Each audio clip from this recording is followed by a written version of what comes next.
Lag spike.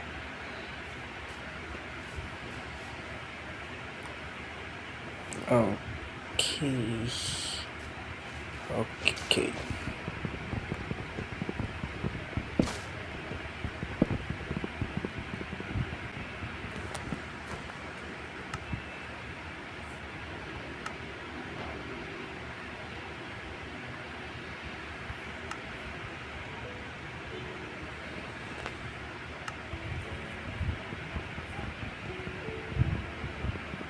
Uy, laki nito. Oh, no. No. No. No. No. Ah, meron pala to. Meron pala to. Meron pala to. Meron pala to. Oh, shit. Shit. Okay, good.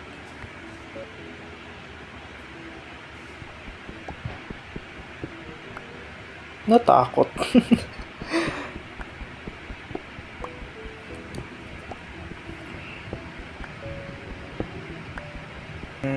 Wala ako nakikitang coal or iron. Ang saklap.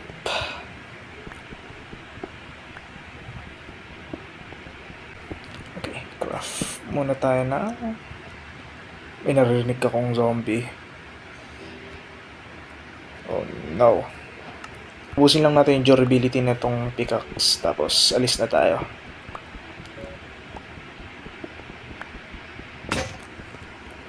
Sira din. Meron nakikitang ship dun. Tara't ating katayin.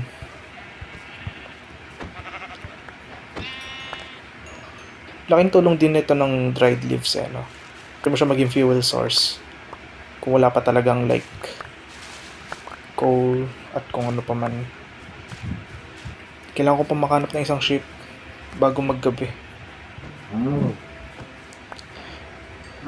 At ako lang din ba? Like ka-update lang ng Minecraft.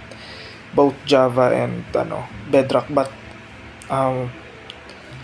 most likely nag-occur to sa Bedrock sa mga naka-mobile, naka-pocket edition. Kapag ini-sway mo tapos biglang natigil, though nakatouch pa rin yung finger ko at ginagalaw-galaw ko pa rin, pero may times na naglalag. Sana bug lang yun, kasi kung hindi bug lang yun, kailangan ko na magpalit ng phone. Ang phone ko is Poco C65. Sana lang talaga bug yun. Na-compromise ng Kaya kung tingnan nyo kanina, medyo nag-error yung aim ko. Hindi po siya skill issue. It's either may bug or may problema yung phone ko. Kailangan natin makahanap ng planes. Doon tayo magsasettle. Inaangat ko sinusubukan kong angatin yung etong aim or galawin yung aim, pero naglalag siya or nag-i-stack up. Oh no, paggabi na. Yun lang, masaklap. Ano yun? Uy, taiga. Tara. Magandang makakuha ng iba't ibang klaseng wood para sa building Wala lang. But ang main forte ko is spruce. Yun. Bago magabi. Oh no, hindi ko siya na-creep. Okay, isang mabilisang craft. Opya. Okay. Ayoko muna makipaglaban. Ayoko pa muna sa ngayon. Kaya pagpasensyahan nyo na, walang thrill. Hindi pa nga ako nakapag-introduce sa sarili ko Okay, let's start. So, panigurado, hindi nyo ako kilala. Dahil ito yung aking pinakaunang video ko. So, oh no, meron ako narinig. Oh no, come on. Come on.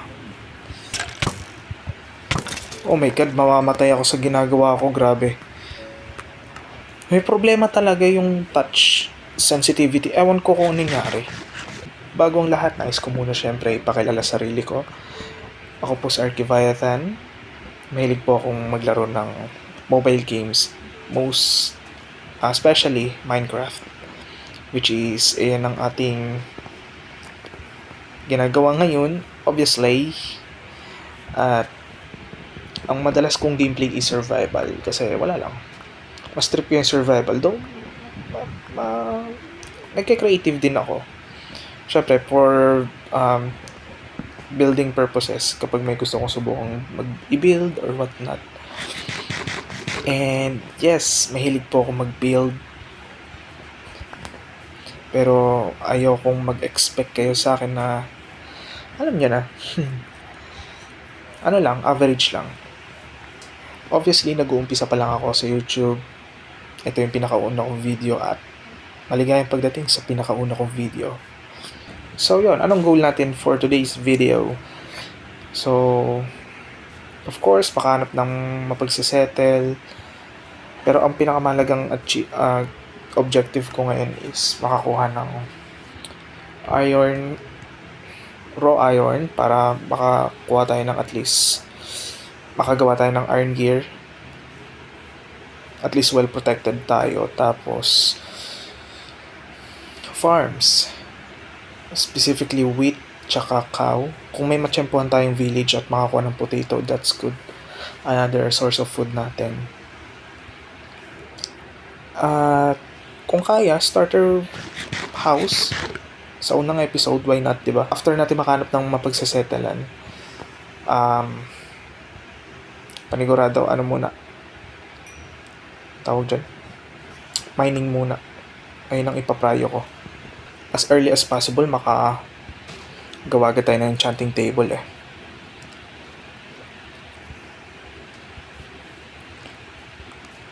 Kasi ang gusto kong mangyari kapag nagmamine ako ay sa unang mining session ko, kahit mga 5 diamonds lang ako, okay na. Enough yun para sa iron pickaxe tsaka enchanting table. So yun, mabalik pala ako sa channel. Panigurado, mostly yung content ko ay panay mga Minecraft videos. So, ayun, maaaring survival, pwede rin naman akong kung ano pwedeng gawin, but mostly survival. Hunger bar ko.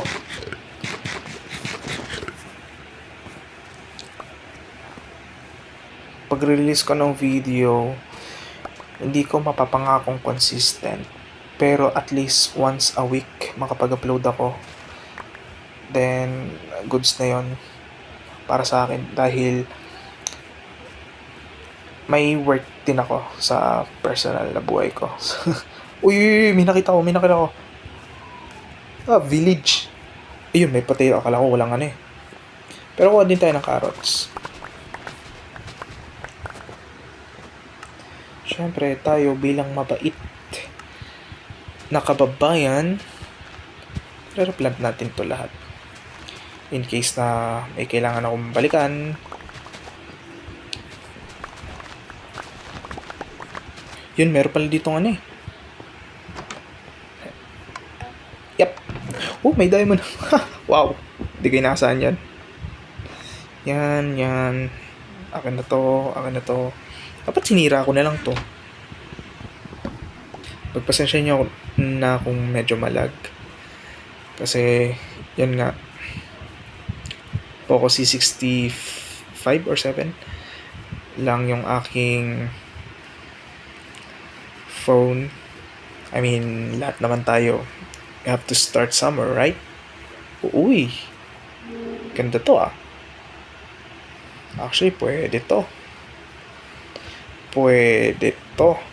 Uy. Nice. May nakikita din ako mga coal, which is good. So, dito tayo. Dito nang ating pag-i-stayan. Dito tayo sa higher ground para mas kita natin yung buong area natin. Yan. Okay, no. Yun. Okay, response set. Ngayon, mag-set tayo ng farm, pero dahil wala tayong bucket nor wala akong iron, I-set up lang natin yung kaya nating i-set up. Ito, tsaka to. Source ng mga wood. Of course. Siguro dito na lang. Yan. Tapos, ito naman. Siguro dito na lang. 3, 4.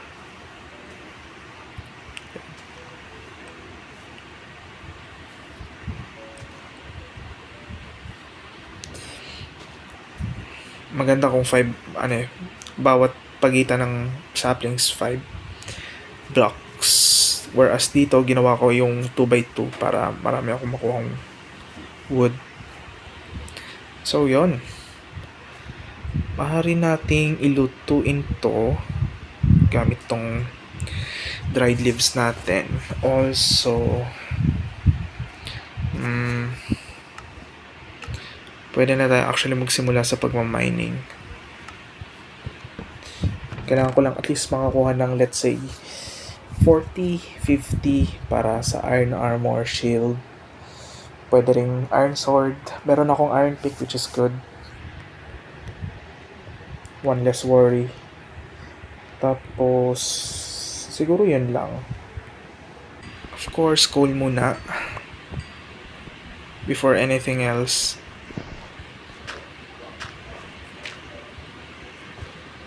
Yung. Ingat-ingat lang, baka mamaya tayo mahulog. Yun, may iron pala rito eh.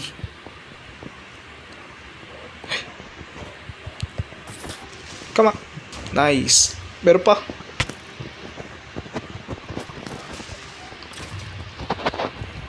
Come on. Come on.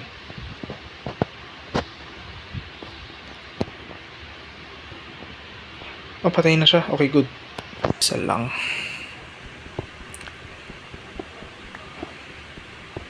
Ano yun? Isa lang.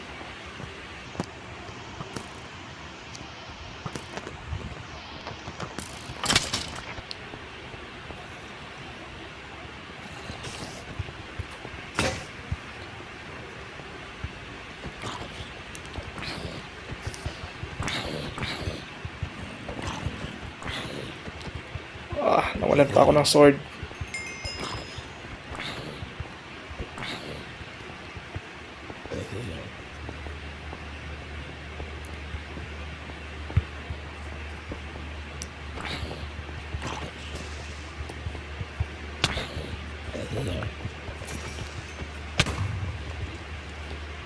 Whew. Hello. Oh my god.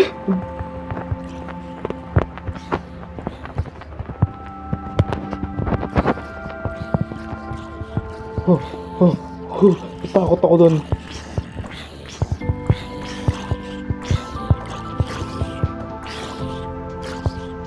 Oh my god. Literal na natakot ako dun sa baby zombie. Hayop.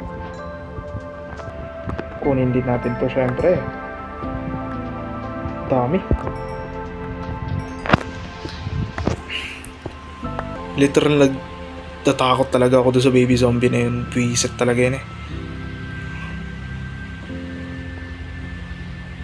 At least dito may progress.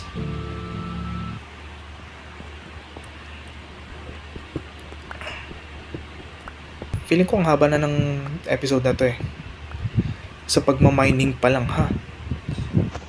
Dead end na ba to? Okay, dead end na. Which is, kunin ko na lang to tapos akit na tayo. Hopefully hindi gabi. So, maaari na tayo mag-start ng mga farms. Ay, yun na nga sinasabi ko. Anyways, balik tayo sa taas. Yan, magsiset up lang tayo ng farm. Nang sa gayon habang nasa ilalim tayo nagmamining para sa diamonds. Nag-grow din yun. What if dito na lang tayong mag-craft ng ating iron armor, 'di ba? Mindset ba? Naka 56 din tayo ah. Hindi ko akalain 'yon. almost one stack. Like 8 na lang isang stack na. So hintayin ko lang mag-smelt, mag-craft ng iron, then siguro hintayin ko na lang ayun, sakto pa araw na. So hintayin ko lang talaga tong matapos, then balik tayo sa taas. O yan, nandito na tayo sa taas. Dito ko na pinagpatuloy yung pag-smelt kasi napoboard na ako, kaya kailangan ko ng magkaroon ng progress bago ako matulog. Okay. One down. Scoop once again. Yeah, mali. Yeah. Ayan, okay na pala. Medyo hindi ako confident maglaro.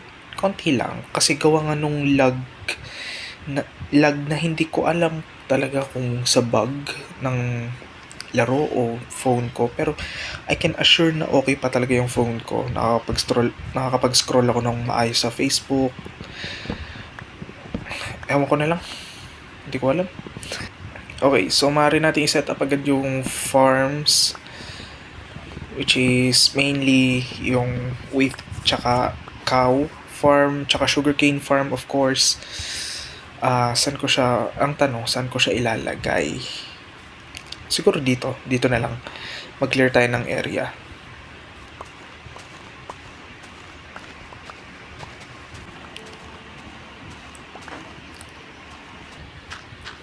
Actually, ngayon ko lang na-realize, pwede pala natin itong gawing pond. Etong part lang na to. Wait lang. Itong part na to. Dapat hindi ko na pala inano. Ayusin ko ulit. Okay, so ito ang area natin. So, kung sakali man, ito nagloloko na naman yung yan, okay. Kung sakali, dito tayo. Kailangan ko pala ng hoe.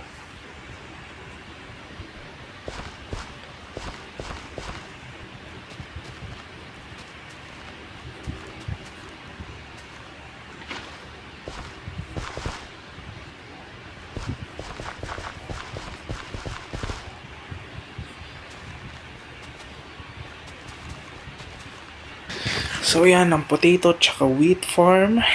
Ngayon, I guess, ang kasunod naman nito ay sugarcane farm. 1, 2, 4, 6, 8. Sa isang harvest, makakaano pa lang tayo na to ay 8, 16, 24, 32, 40, 48. Wait, sakto na ba to? Wait lang. 2, 3, 4, 5, 6, 7, 8. Talagang nakakababa ng confidence talaga yung lag na yun. Grabe. Hindi ko masabing lag kasi para siyang nag-i-stack up. Ayun yung feeling Parang nag-i-stack up yung game. From time to time.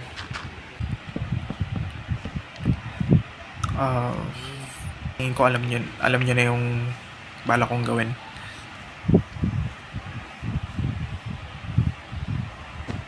Siguro dito, or dito. So, ganyan na lang. O, diba? Ngayon, paano ko sila papasukin? Siguro, ganyan na lang. Kailangan ko pala ng wheat. No. Doon, alis. Hindi ko kailangan ko. Speaking of which, kasi since medyo bago pa ako rito sa pag-YouTube, gusto ko munang, alam mo yan, mag-take easy muna sa mga projects na gagawin ko rito. Kung sana naintindihan nyo yun. At syempre papakiramdaman ko at alam mo yun, pag-aaralan ko muna yung mga bawat bagay, yung mga oras ko between dito sa pagre-record at sa pag-work at sa pahinga. So, hindi ko ganong gagawing complicated masyado yung mga builds ko rito sa sa world ko, and sana naintindihan niyo yun. Sana maintindihan niyo yun. Pero syempre, susubukan ko pa rin naman, like kung may mga challenges, kung may mga gusto kong i-build, mag-build talaga ako ng hindi lang sobrang simple pati.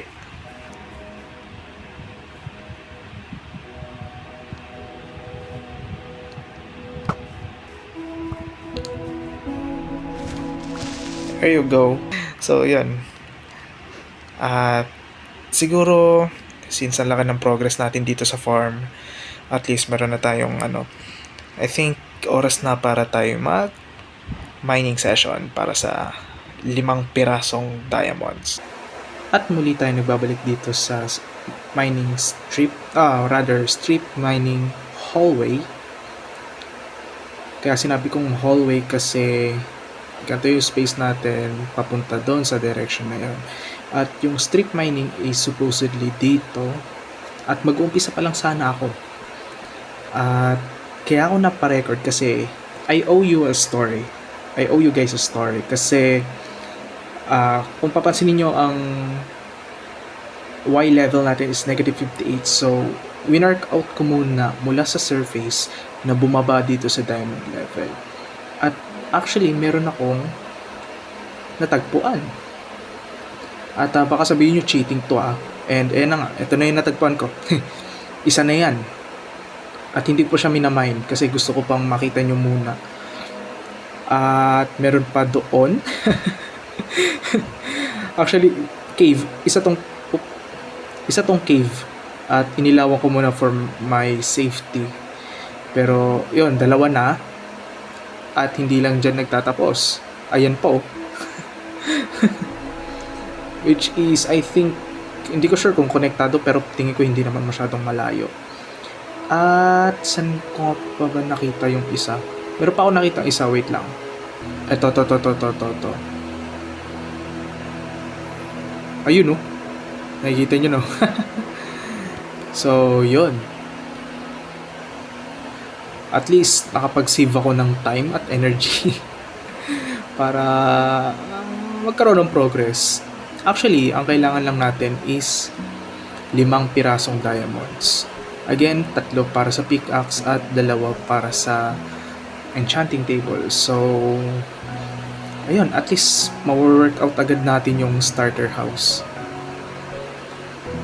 So, kunin lang natin to.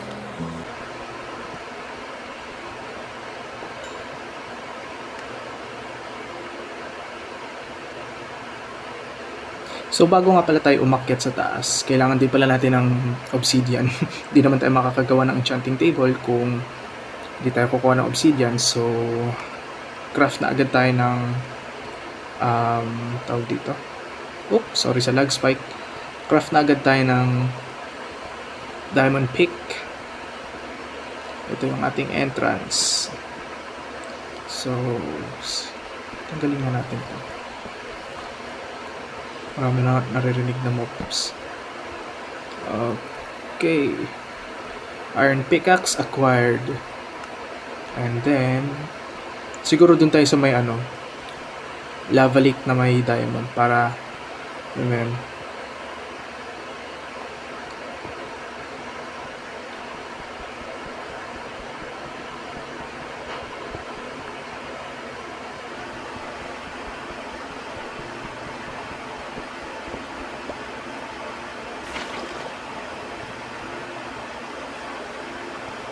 okay, so tapos na tayo. Meron na tayong obsidian na 18 pieces tsaka 2 diamond.